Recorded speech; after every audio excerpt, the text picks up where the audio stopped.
மூசா அலைஹிஸ்ஸலாம் அல்லாஹ்ட்ட கேட்டாங்க, ரப்பி ஷ்ரஹ் லி ஸத்ரி, யா அல்லாஹ் என் உள்ளத்தை விசாலமாக்கு, உள்ளத்தை விரிவுபடுத்து. அவர் கேட்கிறார்.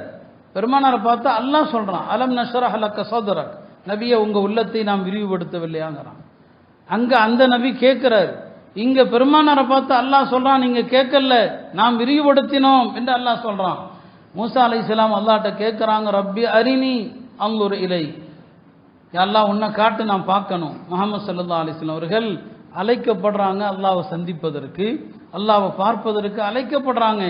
இப்படி மற்ற நபிமார்கள் எல்லாம் கேட்டு பெற்ற வரங்கள் பெருமானாருக்கு கேட்காம அல்லாஹ் கொடுக்குறான் இல்லையா? மூசா அலைஹிஸ்ஸலாம் அல்லாஹ்ட்ட சொன்னாங்க, அஜில் துரப்பி இலை கலி தருவா, யா அல்லாஹ் நான் உன் பக்கம் வேகமா வந்துட்டேன், நீ என்ன பொருந்தி கொள்ளணும், அதுக்காக வேகமா வந்தேன். அல்லாஹ் பெருமானாரை பார்த்து சொல்றான், வல சௌஃப யுஅதீக ரப்புக ஃபதர்தா, உங்களுக்கு நான் கொடுப்பேன் நீங்கள் பொருந்தி கொள்ளும் அளவுக்கு. அங்க மூசா சொல்றாரு லிதர்லா, யா அல்லாஹ் நீ பொருந்திக்கொள்ளணும், அதுக்காக நான் வேகமா வந்துட்டேன். இங்க பெருமானாரை பார்த்து சொல்றான், வல சௌஃப யுஅதீக ரப்புக ஃபதர்லா, அல்லாஹ் உமக்கு கொடுப்பான் நீங்க பொருந்தி கொள்கிற அளவுக்கு. இப்படி குர்ஆன்ல உதாரணங்கள், ஏராளமான உதாரணங்கள். எல்லா நபியையும் அல்லாஹ் பேர் சொல்லி அழைக்கிறான், யா நூஹ், யா மூசா என்று. ஆனால் பெருமானார் ஸல்லல்லாஹு அலைஹி வஸல்லம் அவர்களை யா முஹம்மது என்று அழைத்ததில்லை.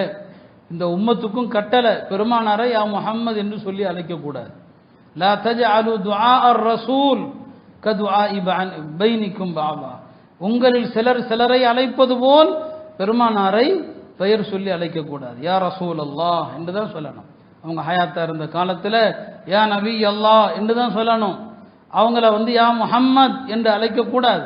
சில கிராமப்புற அரபுகள் தெரியாம அழைப்பாங்க. அப்பதான் அல்லாஹ் ஆயத்தை இறக்கி வச்சான், நபி ஸல்லல்லாஹு அலைஹி வஸல்லம் அவங்களே இப்படி நீங்கள் அழைக்க கூடாது, அவங்களுடைய பெயர் சொல்லி அழைத்தால் உங்க நன்மைகளை அழிந்து போய்விடும் என்று அல்லாஹ் குர்ஆன்ல எச்சரிக்கை செஞ்சான். இப்படி எத்தனையோ தனித்துவங்களை அல்லாஹ் தன்னுடைய நபிக்கு கண்ணியப்படுத்தினான். அந்த நபியினுடைய சமுதாயமாக அல்லாஹ் நம்மளை ஆக்கியிருக்கிறான்.